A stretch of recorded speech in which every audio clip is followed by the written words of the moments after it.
Apa pandangan Ustadz tentang non-muslim yang mengatakan umat Islam menyembah Ka'bah?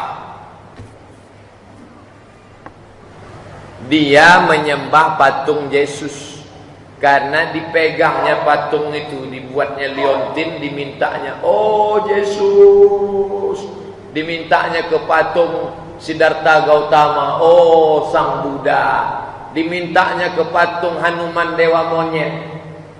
Ada orang Islam minta ke Ka'bah? Mana ada? Itu yang dia sujud, itu penunjuk arah kiblat. Kalau kamu sholat, cucukkanlah pedang, tombak, sutroh di depan. Cucuk. Hukum membuat sutroh itu kata Syekh Abdul Aziz Ibnu Baz sunat muakkad. Kata Syekh Albani wajib. Ikhtilaf Syekh Albani dengan Syekh bin Baz tentang sutroh. Kata bin Baz sunat muakkad. Kata Syekh Albani wajib.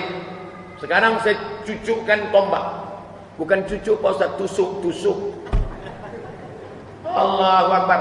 Apa ada orang bilang, tengok tuh Ustaz Somad nyembah sutroh? Ada? Mana ada?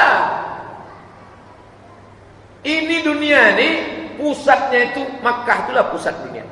Jadi sebenarnya jam 00 itu dimulai dari Makkah, bukan London. Sekarang Greenwich GMT dimulai dari mana? London. Kenapa London? Karena Inggris paling banyak menjajah.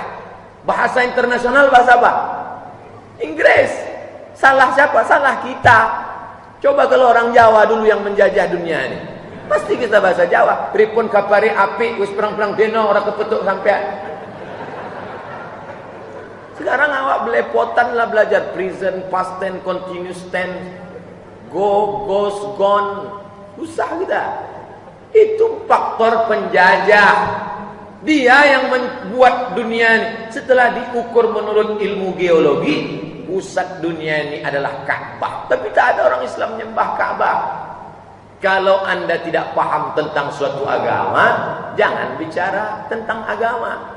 Orang Islam tidak menyembah Ka'bah, tapi Ka'bah sebagai pusat satu titik. Kiblatnya satu, Tuhannya satu, bahasa yang dipakai satu, bahasa Arab. Allahu Akbar.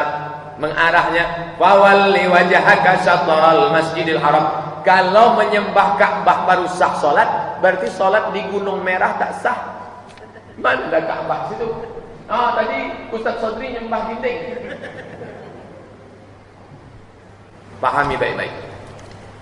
Saya tak paham agama kalian. Kau mau paham agama kami? Iya, sebutkan passwordnya. Asyhadu an la ilaha illallah. Nanti ku ajarkan. Bagaimana caranya agar niat kita terlaksana dalam melaksanakan perintah Allah? Bagaimana caranya biar terlaksana? Niatnya mau apa? Mau pergi umroh, nabung. Habis itu doa. Niatnya mau apa? Puasa sunat. Malam ini bangun, ganti puasa qadha kemarin. Orang yang melaksanakan puasa qadha di bulan Rajab dapat 2 pahala. Pahala qadhanya tunai, pahala Rajabnya dapat sunnah puasa di bulan haram. Bagaimana caranya menahan emosi Pak Ustadz? Kalau marah sedang berdiri, duduk. Kalau sedang duduk, berbaring. Padamkan apinya dengan air wudhu. Siram api jilatan kobaran neraka dengan wudhu. Tak mempan wudhu, mandi. Tak ada air, pergi ke Sungai Siak, cumplung berapa. Insya Allah, kalau di tengah mandinya bukan cuma emosi yang hilang, orangnya hilang sekalian.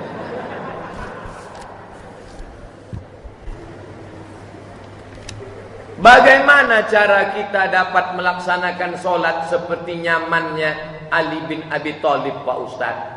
Bahkan beliau bisa menahan tercabutnya anak panah daripada beliau ketika sedang solat. Apakah sahabat Nabi itu merasakan semua yang dirasakan Ali bin Abi Thalib? Tidak. Abu Bakar punya kelebihan, Umar punya kelebihan, Utsman punya kelebihan. Abu Bakar bersama Nabi di Jabal Sur, diberi gelar As-Siddiq. Umar, setan takut lewat di jalan yang pernah dilalui Umar. Ali, punya kelebihan yang lebih utama. Punya sahabat itu masing-masing kelebihan. Lalu kemudian apakah sahabat Nabi itu hilang kesadaran waktu sholat? Enggak. Mereka tak hilang kesadaran. Mereka tetap sholat dan menengok Nabi di depan. Mana bukti Pak Ustaz? Mereka tak hilang. Ketika Nabi membuka selopnya, mereka semua di belakang membuka selop. Selesai sholat Nabi tanya, Assalamualaikum warahmatullahi. Kenapa kalian buka selop? Lihat. Tadi kami tengok engkau buka selop ya Rasulullah. Maka kami pun buka. Itu menunjukkan mereka sadar. Jadi kalau ada orang mengatakan aku tadi sholat sampai tak sadar, berarti ente tidur. Lebih hebat daripada sahabat Nabi. Sahabat Nabi aja tak hilang kesadaran. Ketika Abu Bakar jadi imam, Nabi sakit. Datang Nabi dari kamar. Mereka sholat. Mereka mau ngasih tahu Abu Bakar, Nabi datang. Ngomong tak boleh. Mereka pukul tapak tangan mereka. Mau ngasih tahu Abu Bakar tu Nabi datang. Selesai sholat, apa kata Nabi? Bukan gitu cara ngasih tahu imam. Bukan tepuk tangan. Innamat tasfiqu lin nisa. Tepuk tangan untuk perempuan. Kalau laki-laki subhanallah. Artinya apa? Sahabat itu tahu bahwa ada Abu Bakar lah. Bukan hilang kesadaran. Nah, jadi kasus-kasus yang ada pada Ali bin Abi Thalib itu bukan standar umum.